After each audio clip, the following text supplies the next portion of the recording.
আমি তিনটার ভিতরে 300টা ঢুকাইয়া দিলাম।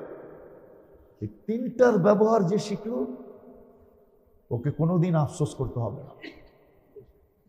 আখেরাতে কোনো আফসোস ওর জন্য অপেক্ষা করবে না।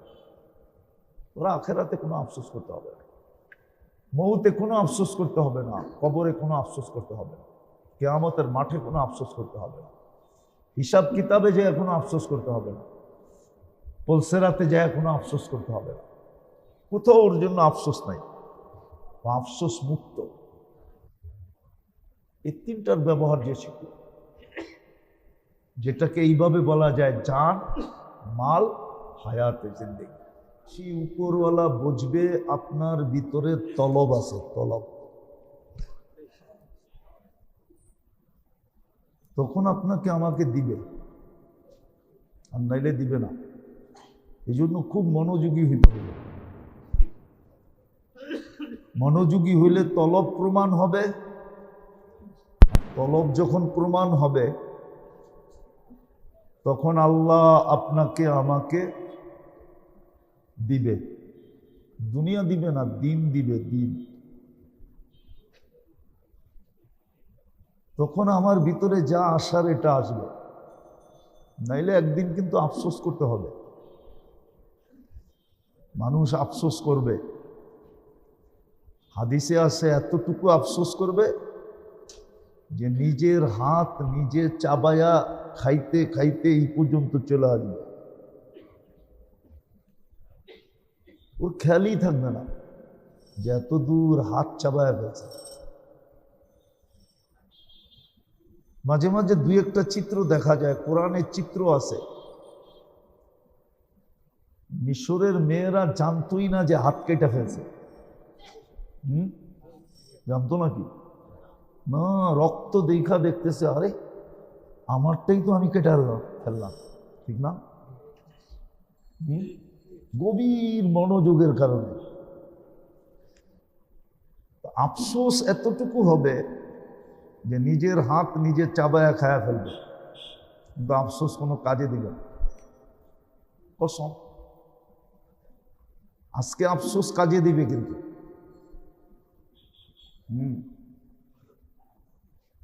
আজকে আফসোস কাজে দিবে, কালকে কিন্তু আফসোস কাজে দিবে না। চাই আফসোসের গভীরতা যতই হোক, যত লম্বাই হোক, কোনো কাজে দিবে না। আজকের আফসোস কাজে দিবে। আজকে যদি কেউ আফসোস করে মনের থেকে হায়ও বলতে পারে না, হায় করলাম কি, হায়, এতটুক বলতে পারলেও সে আল্লাহরকে নিজের দিকে আকৃষ্ট করতে পারবে। হাদিসে আছে, আল্লাহ ছুটে আইসা বলবে গফারতু লাকা যুনুবা ওয়াল আওসার, তোর গুনাহ খাতা মাফ করে দিলাম। ওয়ালি আজলিকা সাম্মাইতু নাফসি আল আজিজুল গফফার, এই জন্যই আমার নামটা আমি গফফার রাখছি, নাহলে আমার রাখার দরকার ছিল না। আল্লাহ কেন গফফার নাম রাখবেন? আল্লাহ তো আল্লাহ, অল ইন অল। সে আবার গফফার নাম রাখবেন কেন? আল্লাহ বলছে তোমার জন্য রাখলাম। তুমি যে হায় বলবা, আফসোস করবা, তা আফসোসের বিনিময়ে দেওয়ার জন্য আমার নামটা গফফার রাখলাম, তোমাকে মাফ করে দিলাম। এই জন্য আমরা কিন্তু একদিন আফসোস করব। আমরা কিন্তু কি করব? আফসোস করব। কিন্তু আফসোস কোনো কাজে দিবে না। আমরা একদিন কি করব? আফসোস করব, কিন্তু আফসোস কোনো কাজে দিবে না। হ্যাঁ, আজকে যদি আফসোস করি তাহলে এই আফসোসটা বড় কাজে দিবে।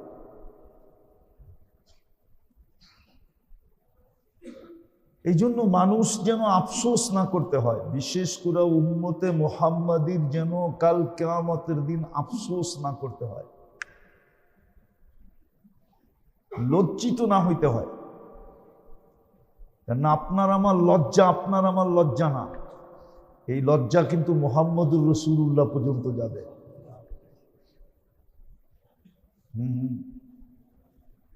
আপনার লজ্জা শুধু আপনার লজ্জা না, আমার লজ্জা শুধু আমার লজ্জা না, এই লজ্জা কিন্তু মুহাম্মদুর রাসূলুল্লাহ পর্যন্ত পড়বে। এই জন্য কালকে যেন লজ্জিত না হইতে হয়, আফসোস না করতে হয়। এই জন্য আল্লাহ এই উম্মতের জন্য সুযোগ করে দিয়েছেন। এটা আল্লাহর ইহসান। আল্লাহ নিজের ইচ্ছায় আমাদের জন্য সুযোগ করে দিয়েছেন, নিজের ইচ্ছায়। আল্লাহর সুযোগ করে দেওয়ার দরকার ছিল না, কিন্তু এই উম্মতের সাথে আল্লাহর মোহাব্বত কি করবে? ভালোবাসা, প্রেম, প্রীতি, স্নেহ, মায়া, মমতা, এইটাও বলতে পারেন এই উম্মতের সাথে আল্লাহর ইশক। কি ইশক? এই জন্য আল্লাহ সুযোগ করে দিয়েছেন, নাইলে সুযোগ করতেন না। এই উম্মতের জন্য আল্লাহ সুযোগ করে দিয়েছেন। কখনো একাই কি দিছেন, কখনো বান্ডেল হিসাবে দিছেন। বান্ডেল চিনেন? এখন তো চিনার কথা আপনারা, ঠিক না? কেননা মোবাইল চালান বিদায় চিনার তো কথা, ঠিক না? কোম্পানিরা বান্ডেল দেয় না, বান্ডেল না, মনে হয় বোঝে না। কি বান্ডেল বোঝেন না? না, হুজুরে বোঝে না। মোবাইল তো চালায় না, এর লেগে বোঝে না। বান্ডেল দেয় না? হ্যাঁ, ওইখানে লেখা আছে বান্ডেল। এটার ভিতরে SMS-ও আছে, এটার ভিতরে মিনিটও আছে, এটার ভিতরে ইন্টার কি জানি কয় MB-ও আছে। এই সবগুলারে মিলাইয়া বলে বান্ডেল। আল্লাহ আমাদেরকে সুযোগ মাঝে মাঝে বান্ডেল হিসাবে দিয়েছেন, বান্ডেল হিসাবে এক গাঠি এক কইরা দিয়া দিছে এই উম্মতের জন্য। এই উম্মতের জন্য যেমন সামনে রমজান আসতেছে, উদাহরণ দিলে বুঝে আসবে, উদাহরণ দিলে বুঝে আসবে। এক ফরজ আদায় করলে 70 ফরজ। এটা কি বান্ডেল না? না বান্ডেল না? হ্যাঁ, এক নফল আদায় করলে 1 ফরজ। অথচ সারা জীবন কেন নফল যেদিন থেকে আল্লাহ তৈরি করছেন আর যেদিন নফল শেষ হবে, দরজা বন্ধ হয়ে যাবে, এই সবগুলা এক করলেও তো একটা ফরজের সমান হবে না। অথচ রমজানে 1 নফল কত বড় বান্ডেল! এক রাত্র 83 বৎসর।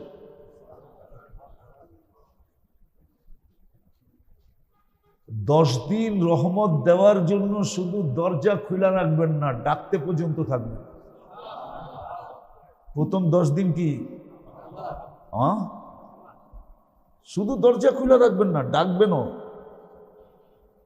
দ্বিতীয় 10 দিন শুধু দরজা খোলা রাখবেন না, ডাকবেনও।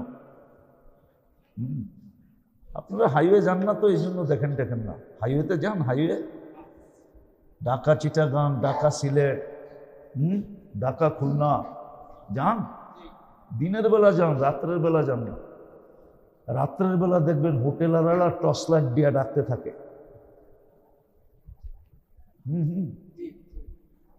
টর্চ লাইট দিয়া এরকম ডাকতে থাকে, ঠিক না?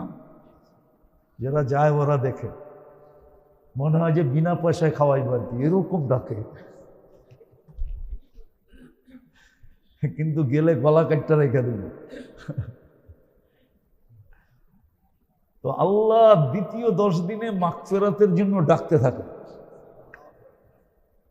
যেটা আমি বুঝাইতেছিলাম, আল্লাহ করো, বুঝে আসো, বুঝে আসলে কাজে দিবে, কাজে দিবে। নইলে একটা উদাহরণ দিয়ে বোঝানো যায়। এক সময় চোখের পানির ভিতরে চোখের পানি প্রবাহিত হওয়ার কারণে, যেমন দুনিয়ায় সমস্ত নদীগুলা তৈরি হয়েছে কোত্থেকে জানেন? নদীগুলা তৈরি হয় পাহাড় থেকে। কিসের থেকে? পাহাড় থেকে ঝর্ণা যখন বইতে থাকে তো আগে চলতে চলতে চলতে চলতে চলতে নদী হয়। সমস্ত নদীর উৎস কিন্তু ঝর্ণা, পাহাড়। তো জাহান্নামীদের কানতে কানতে কানতে কানতে কানতে গালের ভিতর দিয়া এরকম সমুদ্র প্রবাহিত হবে। আল্লাহ রসুল বলছেন, দুনিয়ার যত বড় শিপ মনে চায় তুমি চালাইতে পারবে, কিন্তু এই চোখের পানি কোনো কাজে দিবে না।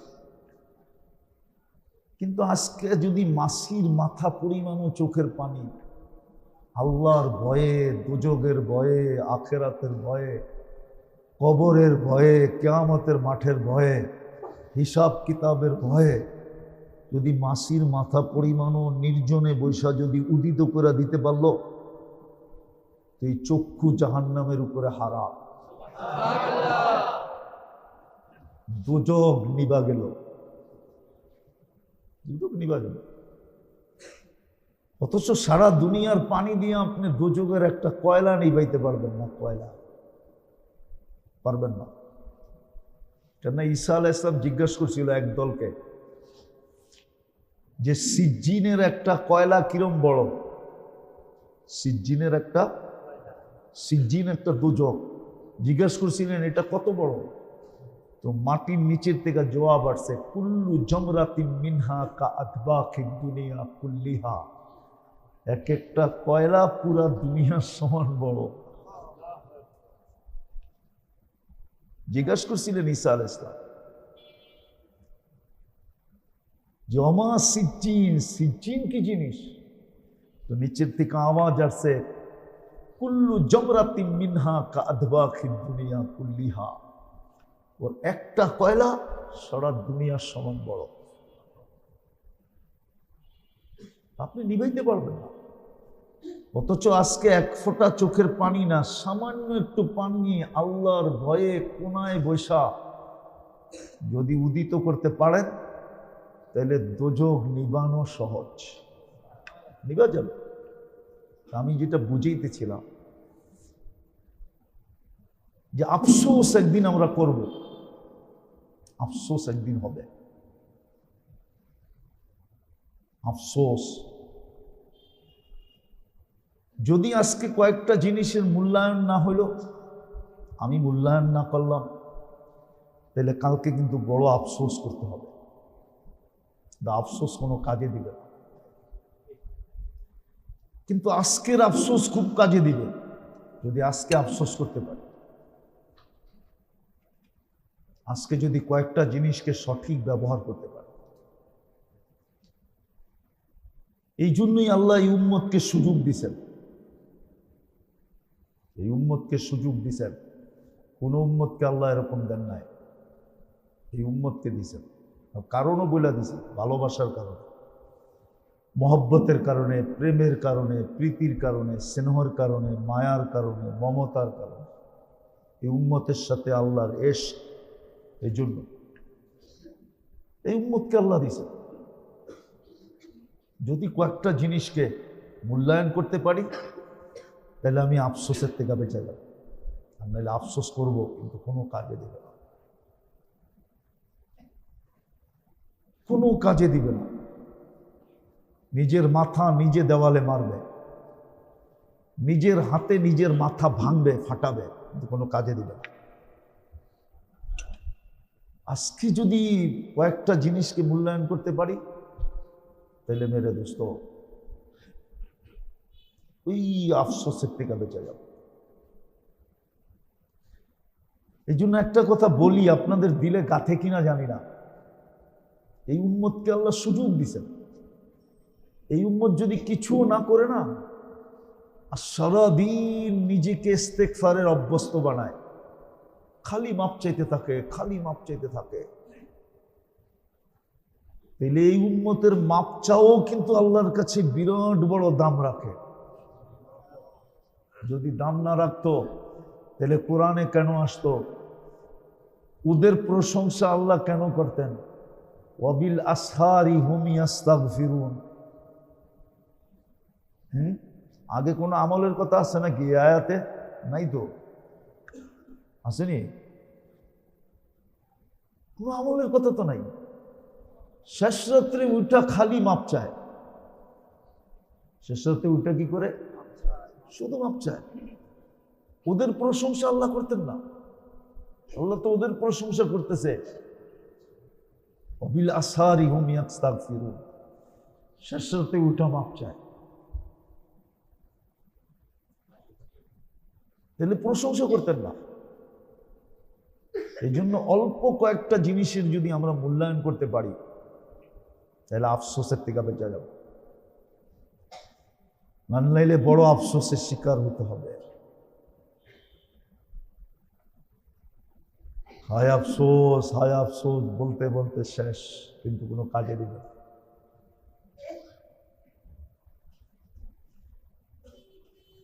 একদিকে দেখানো যায়,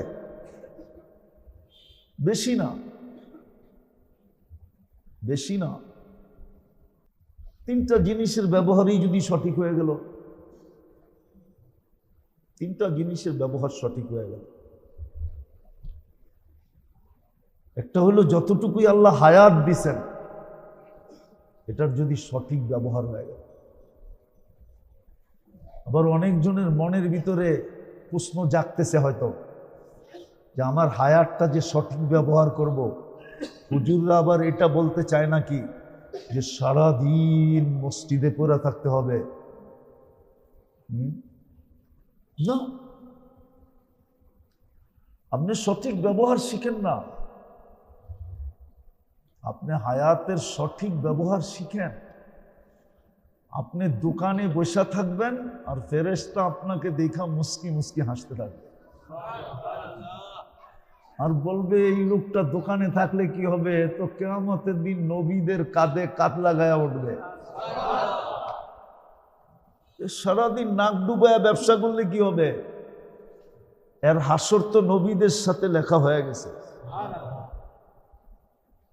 জিগান আপনাকে খতিব সাহেবকে, হাদিসে লেখা নাই ইয়াহশুরু মান নবিয়্যিন তাজিরুস সাদুকুল আমিন। হায়াতের সৎ ব্যবহার যখন শিখবে তখন দেখবেন ও যেখানেই থাকুক না কেন, এমনকি ইবনুল কাইয়ুম জাওজি রহমতুল্লাহ আলাইহি লেখছেন যে ও বাথরুমে থাইকেও সোয়াব কামাইতে থাকবে। বাথরুমে বসেও সৎ ব্যবহার হইতে থাকবে, সোয়াব লেখা হইতে থাকবে। বাথরুমে বসা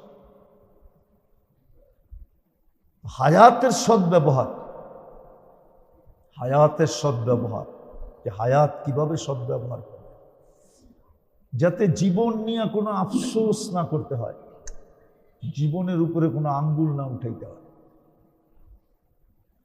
একটা কথা ভাবেন, আপনার কত বড় ব্যবসায়ী, আব্দুর রহমান ইবনে আউফের চেয়ে বড়? কি যার পরিত্যক্ত সম্পদ দিয়া বাংলাদেশের 6 বৎসরের বাজেট হয়, 6 বৎসরের। উনি নগদ টাকা যা রাইখা মারা গেছেন, দুনিয়ার থেকে গেছেন, ওটা বর্তমানে হিসাব করলে বাংলাদেশের 6 বৎসর না, আরো 6 বৎসর যোগ করেন, 12 বৎসরের বাজেট হবে, 12 বৎসরের বাজেট।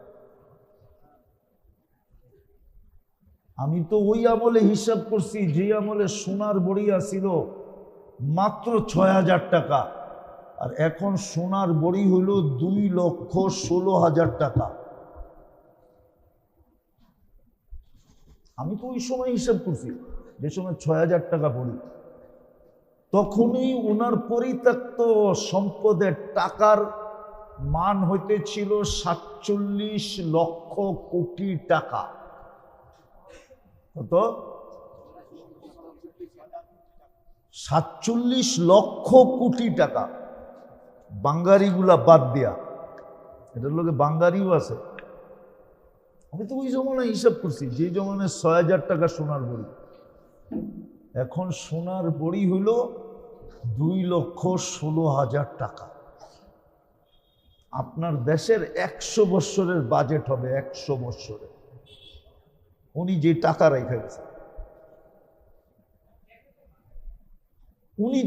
রেখে গেছেন, আপনি আর আমি কত বড় ব্যবসায়ী,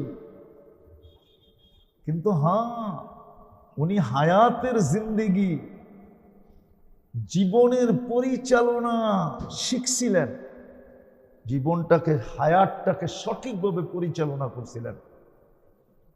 এই জন্য উনি টপ 10-এরও একজন, আশারায়ে মুবাশশারারও একজন,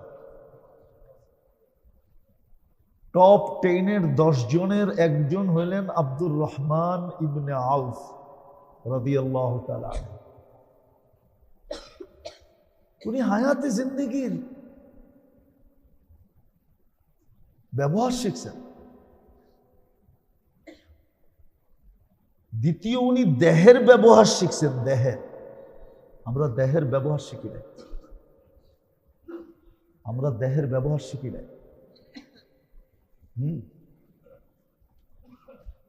তৃতীয়, কথা লম্বাও করা যাবে না, সুযোগ নাই, স্বাস্থ্য অনুমতি দেয় না। তৃতীয়, আল্লাহ ওনাদেরকে যাকে যতটুকু দিছেন, 1 টাকা দিছেন, 1 টাকার ব্যবহার শিখো, যেটাকে সম্পদ বলে, ধন সম্পদ, এটার ব্যবহার শিখো। আমি 3টার ভিতরে 300টা ঢুকাইয়া দিলাম। এই 3টার ব্যবহার যে শিখল, ওকে কোনোদিন আফসোস করতে হবে না। আখেরাতে কোনো আফসোস ওর জন্য অপেক্ষা করবে না। ওরা আখেরাতে কোনো আফসোস করতে হবে না, মৌতে কোনো আফসোস করতে হবে না, কবরে কোনো আফসোস করতে হবে না, কিয়ামতের মাঠে কোনো আফসোস করতে হবে না, হিসাব কিতাবে যায় কোনো আফসোস করতে হবে না, পুলসিরাতে যায় কোনো আফসোস করতে হবে না। কোথাও ওর জন্য আফসোস নাই, আফসোস মুক্ত। এই 3টার ব্যবহার যে শিখল, যেটাকে এইভাবে বলা যায় জান, মাল, হায়াতে জিন্দেগি, 3টার ব্যবহার যে শিখাবে, ওর কোনোদিন আফসোস করতে হবে না। রব্বে কাবার কসম, ওর কোনো ঘাটিতে কোনো আফসোস নাই, কোনো আফসোসের প্রয়োজন নাই, ওর আফসোসের দরকার নেই।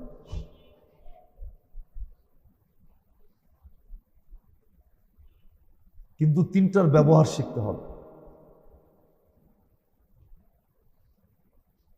এটার জন্য এক মেহনত আছে, তরবিয়ত আছে, আমাদের দেশে নাই, এক সময় ছিল। দুনিয়ার কিছু কিছু দেশে এখনো আছে। যেমন আমি এক দেশ সফর করছি, মরিতানিয়া, যদিও আরব দেশ, ওই দেশের 80% নারী পুরুষ হাফেজ, আরো বেশি হবে, আমি কম বলছি মনে হয়। ওরা মার পেটের থেকে কবি হইয়া জন্ম নেয়। মরিতানিয়া আপনারা জান নাই, আরব দেশ, সাহারা মরুভূমির শেষ দেশ, আটলান্টিকের পাড়ে, আমাদের দেশের থেকে 15 থেকে 20 গুণ বড়। হ্যাঁ, দুনিয়া একটা দেশ আছে যারা 1000 বৎসর ফ্রান্স ওদেরকে শাসন করছে, কিন্তু কোনো কালচার চেঞ্জ করতে পারে না, কোনো কালচার চেঞ্জ করতে পারে না। অথচ 1000 বৎসরের উপরে ফ্রান্স শাসন করছে, কিন্তু ফ্রান্স ওদের কালচারে আঙ্গুল দিতে পারে না। ওই দেশে এখনো আছে। ওই দেশটার আলেম ওলামা বেশিরভাগই কাদেরিয়া তরিকার, আব্দুল কাদের জিলানী রহমতুল্লাহ আলাইহির তরিকার লোকজন, কাদেরিয়া। ওইখানে পাবেন, শত শত পাবেন আপনি। ওরা বলে কব্বা, আমরা বলি খানকা, কব্বা বানানো আছে, শত শত লোক পুরা সারা দিন রাত মেহনত করতেছে, পাইলে খায়, না পাইলে না খায় থাকে, রোজা রাখে। এই 3 জিনিসের ব্যবহার শিখে, 3 জিনিসের। দুনিয়া একজন প্রেসিডেন্ট আছে যার কোনো প্রটোকল নাই, এটা হলো মরিতানিয়ার প্রেসিডেন্ট, ওর কোনো প্রটোকল নেই। ও একা গাড়ি চালায়, একা বাইরে।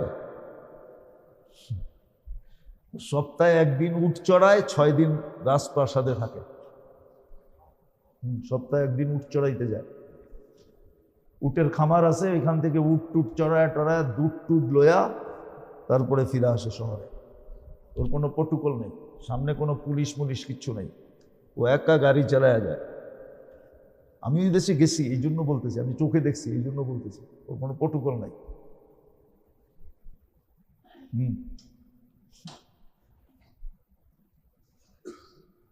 তো ওই দেশে আছে, আমাদের দেশে নাই।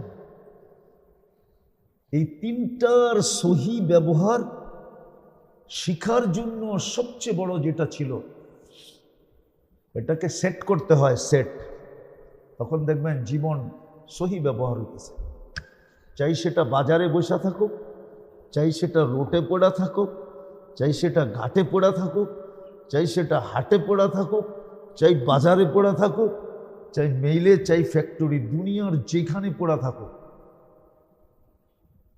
ওর হায়াত সহি ব্যবহার হবে, ওর দেহ সহি ব্যবহার হবে। সহি আল্লাহ যতটুকু সম্পদ দিছেন, 1 টাকাও যদি দিয়া থাকে সহি ব্যবহার হবে, গলত ব্যবহার হবে না, আফসোসের কারণ হবে না, বরং খুশির কারণ হবে। এটা পরিবেশের মধ্যে যে শিখতে হবে। এই জন্য আল্লাহওয়ালাদের সোহবত ছিল আগে,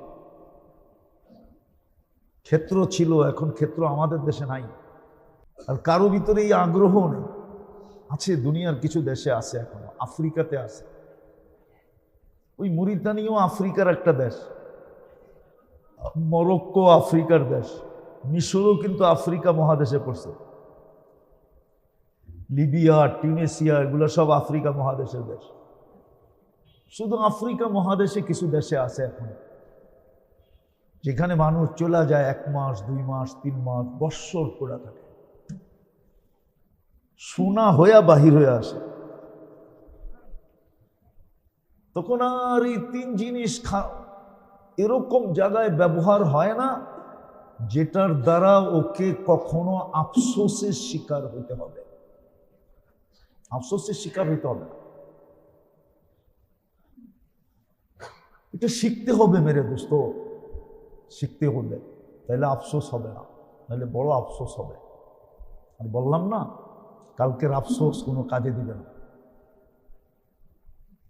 কালকের চোখের পানি কোনো কাজে দিবে না, কালকের তওবা কোনো কাজে দিবে না, আজকে কাজে দিবে।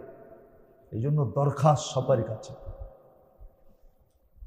যদিও এই উম্মতের জন্য আল্লাহ সুযোগ দিছিলেন, আমি একটা উদাহরণ দিই, কোরআনে আছে, ইন্না ইদ্দাতাশ শুহুরি ইনদাল্লাহি 12 শাহরান ফি কিতাবিল্লাহ মিনহা আরবাতুন হুরুম। আয়াতের শেষ কি? ফালা তাজলিমু ফিহিন্না আনফুসাকুম। আল্লাহ এই উম্মতকে 4 মাস গুনাহ করতে নিষেধ করেছিল। 4 মাস গুনাহ করো না। 4 মাস যদি গুনাহ না করলা তো 8 মাসের গুনার দিকে আমরা তাকাবো না। আয়াত এটাই বুঝায়, সিয়াক এটাই বুঝায়। ফালা তাজলিমু ফিহিন্না আনফুসাকুম। নাহলে আল্লাহ এটা কেন বলবে? উম্মতে মুহাম্মাদি 4 মাস গুনাহ করো না। সেটার ভিতরে একটা হলো রজব, শেষ হয়ে গেল। আজকে 18 তারিখ গেল, কালকা 19 তারিখ, পরশু আজকে 18 গেল, আজকে 18 তারিখ গেল, কালকা কি? পরশু দিন 20 তারিখ দিন গিয়া রাত্রে শাবানের চাঁদ উঠবে ইনশাআল্লাহ। 21 তারিখ শাবানের প্রথম দিন হবে। চলে গেছে রজব, রজব চলে গেছে। জাহেলিয়াতের লোকগুলা পর্যন্ত বসতো এটা। ওলামাদেরকে জিজ্ঞেস করেন, বুখারী শরীফে আছে, সব হাদিসের কিতাবে আছে, রজবের চাঁদ উঠতে দেরি। জাহেলিয়াতের যুগেও সবাই নিজের অস্ত্রকে নিয়মবদ্ধ করতে দেরি করতেন না। অস্ত্র রেখে দিতেন, অস্ত্র জমা, ঝগড়া বিবাদ বন্ধ, নাচ গান বন্ধ, শরাব সুরাব বন্ধ। ওই জাহিলিয়াতের লোকগুলো বসতেন। যে রজব শুরু, এটা হারাম মাসের প্রথম মাস, এই মাসে গুনাহ করা যাবে না। বাহরাইনওয়ালারা আল্লাহর রসুলের কাছে আইসা বলছিলেন, ইয়া রাসূলুল্লাহ, আমরা আপনার কাছে সবসময় আসতে পারি না, কেননা বাইনানা ওয়া বাইনাকা কাবিলাতু মুযার, আপনারা আমাদের মাঝে দাম্মামে একটা গোত্র আছে মুযার, এদের সাথে আমাদের ঝগড়া। শুধু এই 4 মাস আমরা আসতে পারি, বাকি 8 মাস আমরা আসতে পারি না। আমাগরে পাইলি কচু কাটা করবো। বিদা আমাগরে এরকম কিছু শিখায় দেন, সারা জীবনও যদি আপনার কাছে না আসি, তাহলে আমাদের জান্নাতে যাওয়ার জন্য যেন কোনো বাধা না হয়। হাদিসে আছে। জাহিলিয়াতের লোকগুলো পর্যন্ত জানতো যে রজব মাস শুরু হইলে আর গুনাহ করা যাবে না। কিন্তু এই জমানার শিক্ষিত মানুষগুলা কি করে? গুনাহ করে না ছাড়ে? আরো তো ডোল পিটায়া করে, ঠিক না? গুনাহ তো করে, ডোল পিটায়া করে গুনাহ। বিশ্বাস হয় না আপনার কাছে? নিত্য প্রয়োজনীয় জিনিসের যে দুর্বমূল্য রমজানের আগে হয়, হায় হায় হায়, আল্লাহ আল্লাহ বলে সহ্য করে, নাইলে প্রত্যেক বাজার আগুন দিয়া যায়, আগুন লেগে জ্বলা যাওয়া উচিত ছিল। প্রত্যেক বাজার পুলিশ সাথে হয়ে যাওয়া উচিত ছিল। রমজান মাসে যে সিন্ডিকেট হয়, এই তো চান উঠার লগলগ হবে, হওয়া শুরু হবে, ঠিক না? কি শুরু হবে না? শুরু হয়েই গেছে।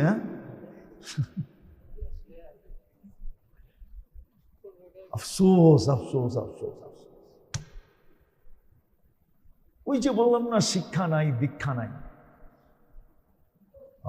আমি অনেকবার শুনাইছি আমার মসজিদে, আপনাকে এখানে শুনাই নাই, সুযোগ হয় নাই, এই জন্য শুনাই নাই। আমি চাঁদে গেছি 6 বার। কয়বার? আবার আকাশের চাঁদ মনে করেন না, আফ্রিকা একটা দেশ আছে চাঁদ, আমি ওখানে 6 বার গেছি। আমি এখানে ব্যবসায়ীদেরকে জিজ্ঞেস করছি, রমজানে আমরা ব্যবসা করি না। রমজান তো আখেরাতের ব্যবসার জন্য, দুনিয়ার ব্যবসার জন্য তো রমজান না। আমি জিজ্ঞেস করছি, নিত্য প্রয়োজনীয় জিনিস কয়টা বেচা বিক্রি হয় আমাদের এখানে, কিন্তু 1 টাকা লাভ কেউ নেয় না। কি? কেউ নেয়, কেউ নেয় না। যেই দামে কিনা ওই দামে বিক্রি। তা আমি বললাম, যেই দামে কিনা এই দামে বিক্রি, তোরে মুফতির সার্টিফিকেট দিছে কে? আমারে কি বলতেছে, মুফতির সার্টিফিকেট তোকে কে দিছে? আমি কেন? তুই কি হাদিসে পড়স না মুআসাতের কথা, সহানুভূতি?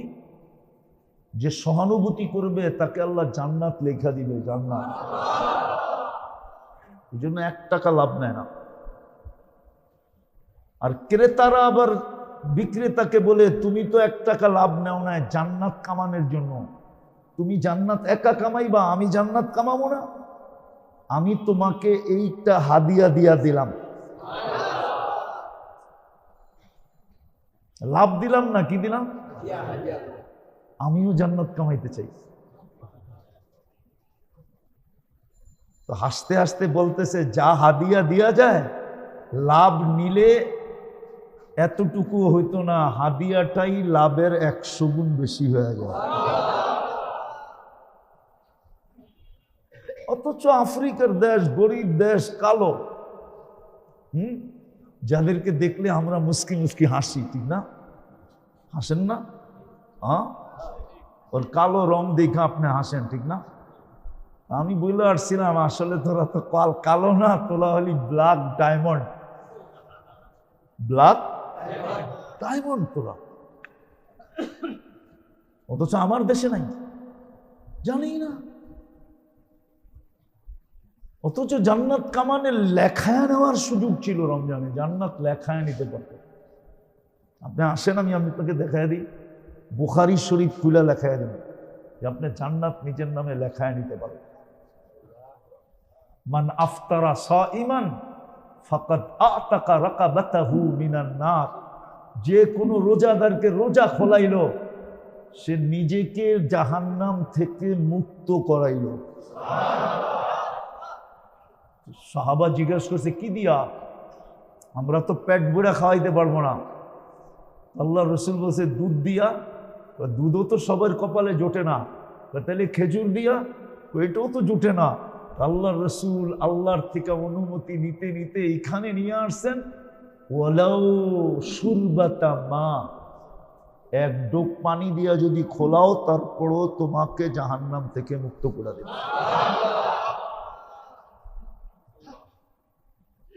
একটু ভাবেন না, ভাবতেও তো চান না।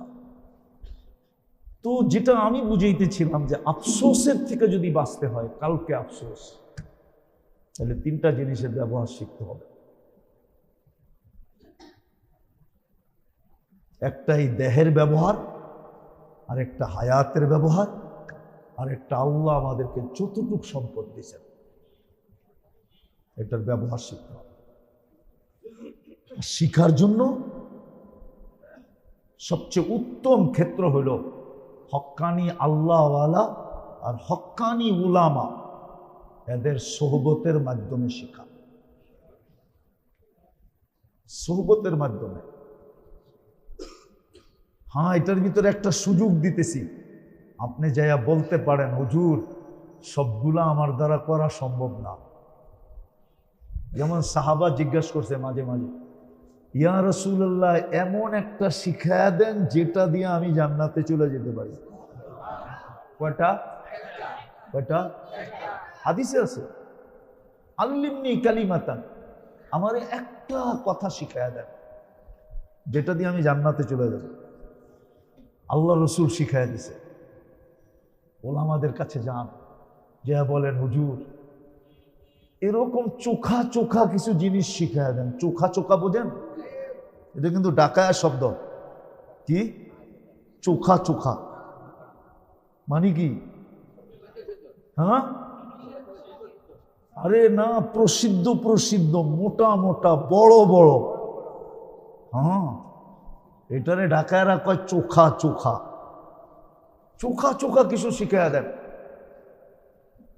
যেটা দিয়ে আমার এই তিনটা সুরক্ষিত হয়ে যায়, আর আমি হাসতে হাসতে জান্নাতে চলে যেতে পারি। আল্লাহ রসুল শিখাইছেন সাহাবাদেরকে। সাহাবারও বড় চালাক ছিল, সাহাবারও বড়, পুরুষরা তো ছিল ছিল, নারীরও চালাক ছিল। নারীরও আল্লাহ রসুলদের কাছ থেকে এসে শিখা নিছেন। আম্মা জান আয়েশা রাদিয়াল্লাহু তাআলা আনহা বলছেন, আমাদের চেয়ে দিন শিখার ব্যাপারে মুহাজিরের মেয়েরা বহুত বেশি চালাক। আমরা ও আনসারের মেয়েরা, মুহাজির না, আনসাররা তো লজ্জা পাইত, কিন্তু মুহাজিরের মেয়েরা কোনো লজ্জা পাইত না। এমনভাবে উপস্থাপনা করতেন, যেমন একটা দেখাই, বুখারী শরীফে আছে, এক মহিলা এসে বলতেছে, ইয়া রাসূলুল্লাহ ইন্নাল্লাহা লা ইয়াস্তাহি আনিল হক, আল্লাহ হক বলার ব্যাপারে লজ্জাবোধ করে না। আল্লাহ রসুল বুঝা ফেলছে হয়তো একটা প্যাচ দিব, একটা। হ্যাঁ, উপস্থাপনা এরকমই। আল্লাহ যখন লজ্জা করে না তো আপনি লজ্জা করবেন কেন? তারপরে মাসলা একটা জিজ্ঞাসা করে ফেলছে। আম্মা জান পিছন থেকে হাত টান দিছে, আরে তুই করতেছিস কি? লাউড স্পিকার বাইরেটা খোলা আছে, নাইলে আচ্ছা বইলেই দিই। আর তাহতালিমুল মারআতু, মহিলাদেরও কি নাইট প্রেশার হয়? আর যদি হয়েই গেল তো কি করবে? পুরুষেরটা তো জানা আছে, মহিলারটা তো জানা নাই। জানা আছে নাকি? ওই সময় জানা ছিল না, জিজ্ঞাসা ফেলছে। আনসারের মেয়েরা বড় চালাক ছিল। এরা আল্লাহর রসুলের কাছ থেকে চোখা চোখা জিনিস শিখা উম্মতকে দিয়া গেছে।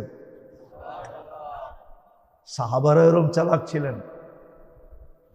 এই জন্য বুখারী শরীফে আছে, সবসময় যারা আল্লাহ রসুলের সামনে থাকতেন ওনারা বলতেন আমরা অপেক্ষায় থাকতাম কোন গ্রাম্য সাহাবী আসে কিনা। কি কি না, আমরা তো সবসময় সামনে থাকি। এমনি আল্লাহ না কইরা দিছে, লা তাসআলু রাসূলাকুম কামা সুইলা মূসা। মূসা আলাইহিস সালামকে যেরকম জিজ্ঞাসা করতো বনি ইসরাইল, তোমরা তোমাগো নবীকে এরকম বেশি জিজ্ঞাসা করো না। কিন্তু গ্রাম্যরা তো এই আয়াত জানতো না, ঠিক না? ওরা আয়াত ফটাফট জিগাইতো। তো সাহাবায়ে কিরাম বলতেন আমরা অপেক্ষায় থাকতাম গ্রাম্য কেউ আসে কিনা। আয়েশা প্রশ্ন করবে, আল্লাহ রসুল জবাব দিবে, আমরা মধ্যখান থেকে শিকার ফেলবো। এই জন্য আপনাদের কাছে আমার দরখাস্ত, যদি আফসোস থেকে বাঁচতে চাই তাহলে এই তিনটা হেফাজত করতে হবে। হেফাজতের পদ্ধতি হক্কানি আলেম ওলামা আল্লাহওয়ালাদের সোহবত থেকে শিখেন, নাহলে বড় আফসোস করতে হবে। একটা উঠাই আল্লাহ দেখাবে। আমি একটা হাদিসের থেকে উদাহরণ দিতেছি। কিয়ামতের মাঠে একজনের সামনে আল্লাহ জান্নাত নিয়ে আসবে। ও জান্নাত দেখা খুশিতে বাগবাগ হয়ে যাবে। তা আল্লাহ বলবে এটা ছিল তোর, কিন্তু যদি তুই আমাকে খাওয়াইতি, তুই আমাকে খাওয়াস নাই, আমি তোর কাছে খাওয়া চাইছিলাম, তুই খাওয়াস নাই, যার কারণে তোর নামের থেকে কাইটা তোকে এটা দিলাম না, বাম দিকে তাকায় দেখ ওই দুযোগ দিলাম তোকে। এটা কিন্তু ছিল তোর জন্যই, কিন্তু তুই আমাকে খাওয়াস নাই, আমি খাইতে চাইছি। তো বন্দা বলবে আল্লাহ আপনি খাইতে চাইছেন আর আমি খাওয়াই নাই, এটা হয় কি করে? আল্লাহ বলে তুই বিশ্বাস করিস না? তো আল্লাহ চিত্র তুলে ধরবে। চিত্রের ভিতরে সে ভিডিও দেখতে থাকবে যে এক ফকির আসা তার কাছে আল্লাহর নামে চাইছিল, আল্লাহর নামে এক মুঠ খাওয়া, এক মুঠ বাদ দে, এক লুকমা খাওয়ার দে। আল্লাহ বলে তখন যদি তুই খাওয়ায় দিতি তো আমাকেই খাওয়ানো হতো, তুই খাওয়াস না, উল্টা গাড় ধাক্কা দিয়ে বের করে দিস, বিদায় ওইটার বদলায় তোকে এটা দিলাম। উদাহরণ, পাক্কা ঠাক্কা উদাহরণ, হাদিসের উদাহরণ। এরকম একজনকে বলবে আমি তোর কাছে কাপড় চাইছিলাম, তুই আমাকে কাপড় পরাস নাই। এই জন্য মেরে দোস্ত উলামাদের থেকে শিখেন, যদি আফসোস থেকে বাঁচতে চাই। আল্লাহর রসুল বড় সুন্দরভাবে আমাদেরকে বুঝাইতে চাইছিলেন, ইত্তাকিন নার ওয়ালাউ বিশাক্কি তামরা। আল্লাহর রসুল বলছে আজকে আমি তোর জন্য সুযোগ নিয়ে আসছি, এই দুনিয়ায় থাকাকালীন অবস্থা তুই খেজুরের একটা টুকরা দিয়েও জাহান্নাম থেকে বাঁচতে পারিস। কিন্তু আপনারা উলামার থেকে শিখতে হবে, খেজুরের টুকরাটা কোন জায়গায় দিলে, কাকে দিলে, কখন দিলে, শিখতে হবে। এই জন্য সবার কাছে দরখাস্ত, সবার কাছে দরখাস্ত, কথা শেষ, সবার কাছে দরখাস্ত, শিখেন, এখনো সুযোগ আছে। শিখবেন তো না? শিখবেন না? ওলামা এখনো আপনাদের হাতের কাছে আছে। বাংলাদেশের ওলামা যেরকম সহজলভ্য, দুনিয়ায় কোথাও ওলামা এরকম সহজলভ্য না। আমি তো আমার জীবনের কাহিনী আপনাকে শুনাইছি মনে হয়, যে 700 কিলোমিটার দূর থেকে আসছে একটা মাসলা জিজ্ঞাসা করতে। 2008-এ আমি ফ্রাঙ্কফুর্টে বসা ছিলাম, 700 কিলোমিটার দূর থেকে আসছে। মাসলাটা কি জানেন? ও নব মুসলিম, ওর মা বাবা মুসলমান হয় নাই, ও আমার কাছে মাসলা জিজ্ঞাসা করতে আসছে, হুজুর মুফতি সাহেব আমার মা বাবা মুসলমান হয় না, আমি নব মুসলিম, আমার মা বাবার সাথে আমি কেমন ব্যবহার করব? অথচ এই মজলিসে একজন বলুক যে আমি আমার মা বাবার ব্যবহার কিভাবে করব, এটা কোনো আলেমকে জিজ্ঞাসা করছি আজ পর্যন্ত? অথচ নব মুসলিম। দিয়ে দেন দিয়ে দেন দিয়ে দেন। নবমুসলিম, কথা কিন্তু শেষ। নবমুসলিম, মুসলমান নবমুসলিম, তার কতটুকু চিন্তা যে আমার মা বাবা কাফের, কিন্তু আমার ইসলাম তাদের সাথে কি ব্যবহার শিখায়। আমাদের দেশে উলামায়ে কেরাম পাওয়াটা সহজলভ্য, আল্লাহওয়ালা পাওয়া সহজ, পায়ের কাছে পাওয়া যায়, কিন্তু আফসোস আমরা শিখি না।